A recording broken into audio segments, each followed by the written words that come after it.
السلام عليكم ورحمة الله وبركاته نحمده ونصلي على رسوله الكريم والصلاة والسلام على سيد الأشرف الخاتم النبيين وعلى آله وأصحابه وبارك وسلم تسليما সম্মানিত দর্শক এবং শ্রোতা, বিশেষ করে আজকে সাক্ষাৎ নিতে আসা আমার টিভি ব্যক্তিত্ব, আসলে তাফসীরুল কোরআন মাহফিল এটা আমাদের চট্টগ্রামের প্রায় উত্তর দক্ষিণ এবং মহানগরী মিলে প্রায় 2 কোটি মানুষের হৃদয়ের একটি আবেগের জায়গা।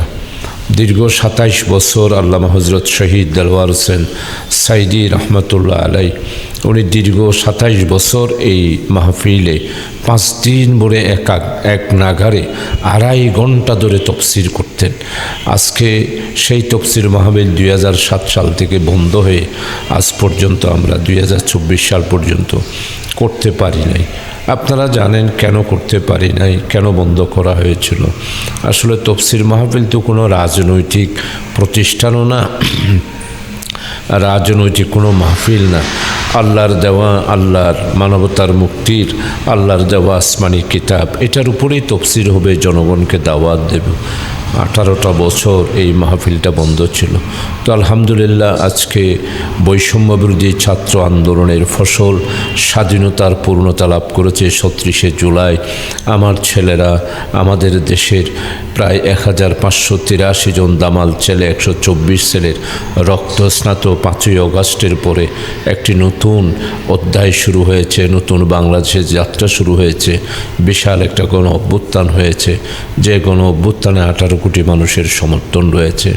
সেই গণ অভ্যুত্থানের ফসল হিসাবেই আমরা আজকে তাফসীরুল কোরআন মাহফিল চট্টগ্রাম কলেজ মাঠে তথা প্যারেড ময়দানে, যার প্রকাশ রজব আলী ময়দান, সেখানে যে আমরা করতে পাচ্ছি, এটার কারণে আজকে পুরা চট্টগ্রামবাসীর মধ্যে যেই আনন্দ উল্লাস এবং তারা যে একটি তাফসীরুল কোরআন মাহফিল আবার যে ফিরে পেল, মনে হচ্ছে যেন মরাখালে আবার জোয়ার এসেছে, মরাখালে আবার পানির সেই উচ্ছ্বাস আবার দেখা যাচ্ছে এবং আজকে চট্টগ্রামের সর্বস্তরের মানুষের মাঝে ধর্মীয় একটি অনুভূতি জাগ্রত হচ্ছে। দেখুন, আপনি আসলে ভালোই বলেছেন। চট্টগ্রাম কলেজ মাঠটা আমাদের চট্টগ্রামের হার্ট অফ সিটি ফিল্ড বলা হয়। এখানে সমস্ত মানুষ, একদিকে ছাত্রদের খেলাধুলার মাঠ, আর একদিকে আমাদের জনসাধারণের সেখানে বিনোদন করার একটি স্থান। এইবারে তাফসীর মাহফিলে আমরা আশা করছি শুধু মাঠে থাকবে না, এখানে প্যারেড গ্রাউন্ডের পূর্ব পাশে সিরাজউদ্দৌলা রোড, এরপরে চকবাজারের রোড, এরপরে হচ্ছে আপনার সট্টেশ্বরী রোড, এরপরে মেডিকেল কলেজ রোড, অলিখা মসজিদ মোড়, সিরাজউদ্দৌলা রোড, গনি বেকারি, জামাল খান মোড়, আন্দরকিল্লা মোড়, এমনকি কোতোয়ালি থানার মোড় পর্যন্ত আমরা এই মাঠের পরিধিকে নিয়ে এসেছি। আশা করছি যে এইখানে প্রথম দিন থেকে শেষ দিন পর্যন্ত প্রায় 20 থেকে 25 লক্ষের মানুষের সমাবেশ হবে বলে আমরা আশা করছি। আমরা আইন শৃঙ্খলা নিজেদের পক্ষ থেকে স্বেচ্ছাসেবক দিয়েই আমরা এটাকে আল্লাহর মেহেরবানি নিয়ন্ত্রণ করব। আমাদের সাথে কথা হয়েছে, পুলিশ বাহিনী আমাদেরকে সহযোগিতা করবে, সেনাবাহিনীর লোকেরা সহযোগিতা করবে, আনসারের লোকেরা সহযোগিতা করবে। এই ব্যাপারে স্কাউট যারা আছে তারাও, এনসিসি, তারাও আমাদেরকে সহযোগিতা করবে। সর্বোপরি এটা যেহেতু দ্বীনি মাহফিল, আল্লাহ তাআলা মেহেরবানি করে কুদরতি রহমত দিয়ে আমাদের এই মাহফিলকে নিরাপত্তার চাদর দিয়ে ঢেকে দেবেন এবং শৃঙ্খলা আল্লাহ তাআলা মেহেরবানি করে রহম করবেন, আমরা শৃঙ্খলা রক্ষা করতে পারবো। আশা করছি প্রায় 20 থেকে 25 লক্ষ মানুষ এখানে সমাবেশ হবে ইনশাআল্লাহ আজিজ। আমরা প্যারেড ময়দানের পশ্চিম পাশে যে রাস্তাটা আছে, এটা আমরা এক পাশে খোলা রাখবো, আবার ওইদিকে মানে আমাদের দামপাড়া নামপাড়া লালখান বাজার আলমাস সিনেমার সামনে হয়ে আমাদের জমিয়তুল ফালাহ যে রুটটা আছে সেই রুটটা দিয়ে যাতে করে মেডিকেলে আসতে পারে সেই জন্য আমরা একটা ব্যবস্থা করব।